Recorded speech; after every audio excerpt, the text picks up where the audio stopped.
As president, I have a responsibility to act with urgency and resolve when our nation faces clear and present dangers. And that's what climate change is about.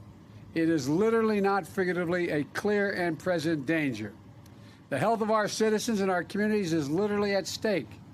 The UN's leading international climate scientists call the latest climate report nothing less than, quote, code red for humanity.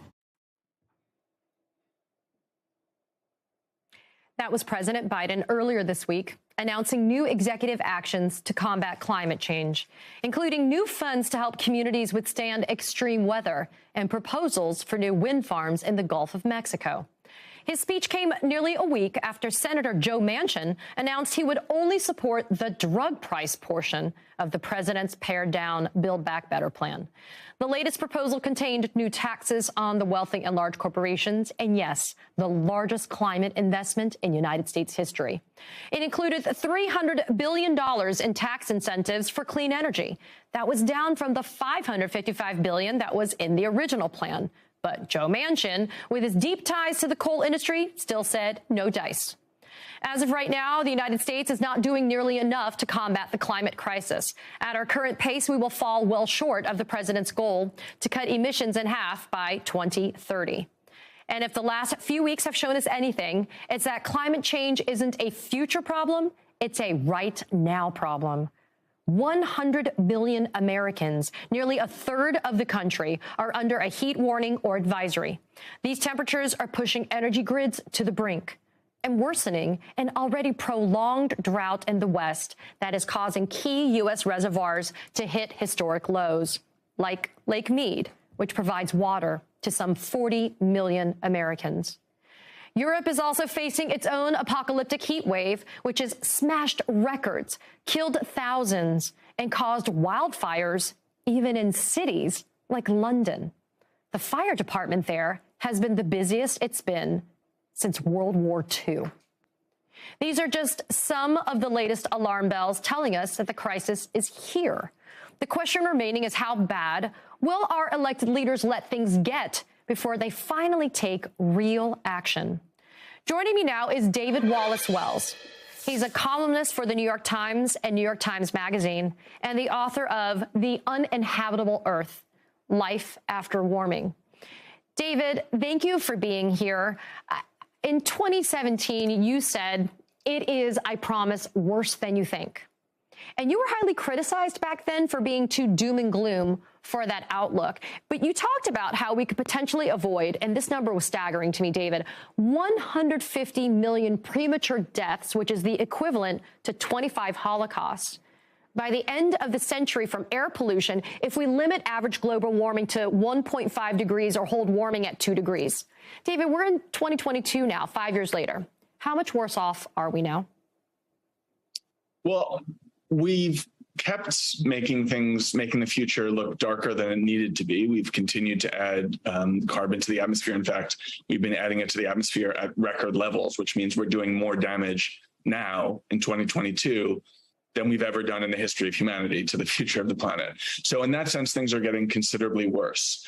But casting an eye on a slightly longer time horizon, I think things look a fair amount better, which is to say that some of the worst case scenarios, the most extreme outcomes that we were talking about and I was writing about a few years ago, now look considerably less likely because the world does seem to be starting to undertake the urgent project of decarbonization and a green transition and really getting away. Primarily, the good news is from the end of coal, which is, I think we're not there yet, but it's right around the corner. That doesn't mean that we're going to be able to keep warming to 2 degrees, certainly not to 1.5 degrees. In fact, the last big UN report said that even those emission scenarios that were literally designed to allow us to stay below 1.5 degrees, they now say, actually, even those emission scenarios won't let us stay below 1.5. They're just going to take us above it, and we'll have to fall back down under later this century. So we're moving quite quickly into quite dangerous territory. It's territory that climate scientists used to call catastrophic,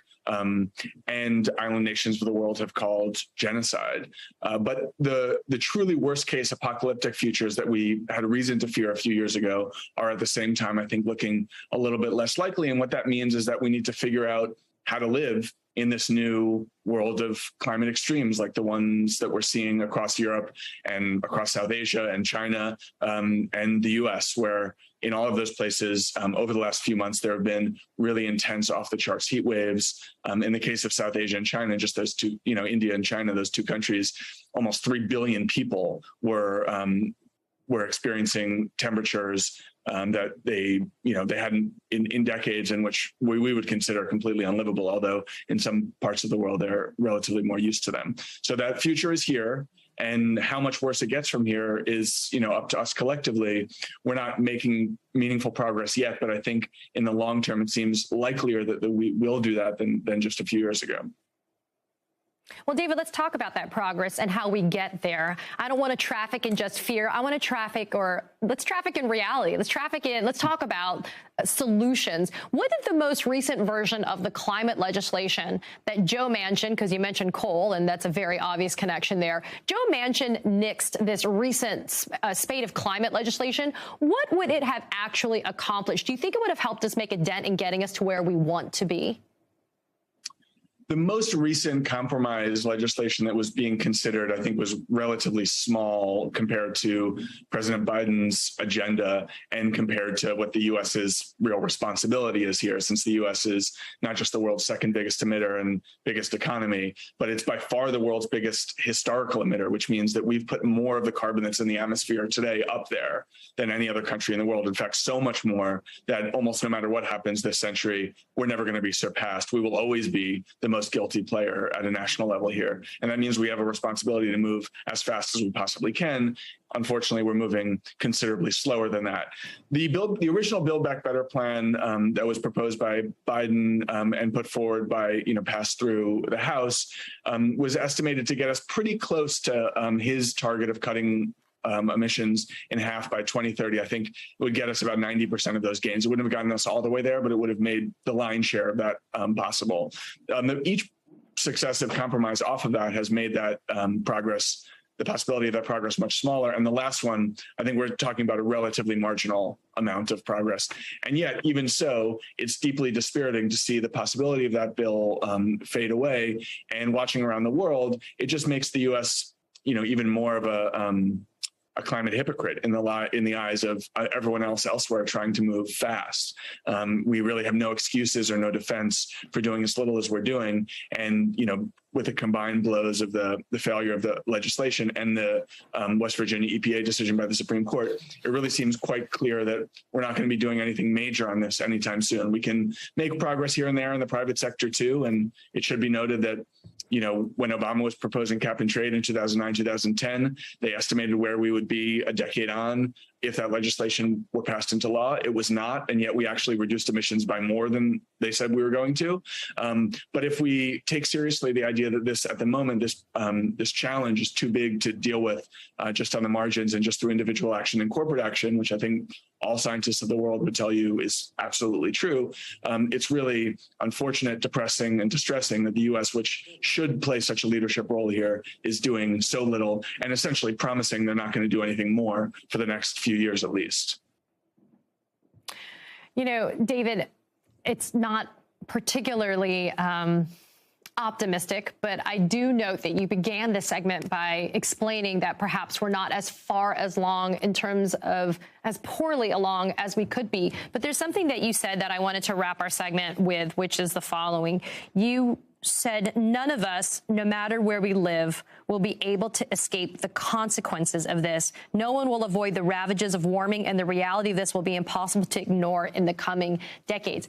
I thank you for taking the time for being here, because I think that people need to understand that this is not a problem that we're leaving for our future generations of our children, for example. This is an immediate problem that we have to deal with today. So I appreciate you taking the time to let us know how exigent things have become, and that it's going to affect all of us one way or another if it hasn't already done so. David Wallace Wells, thanks for being here. Thanks for having me.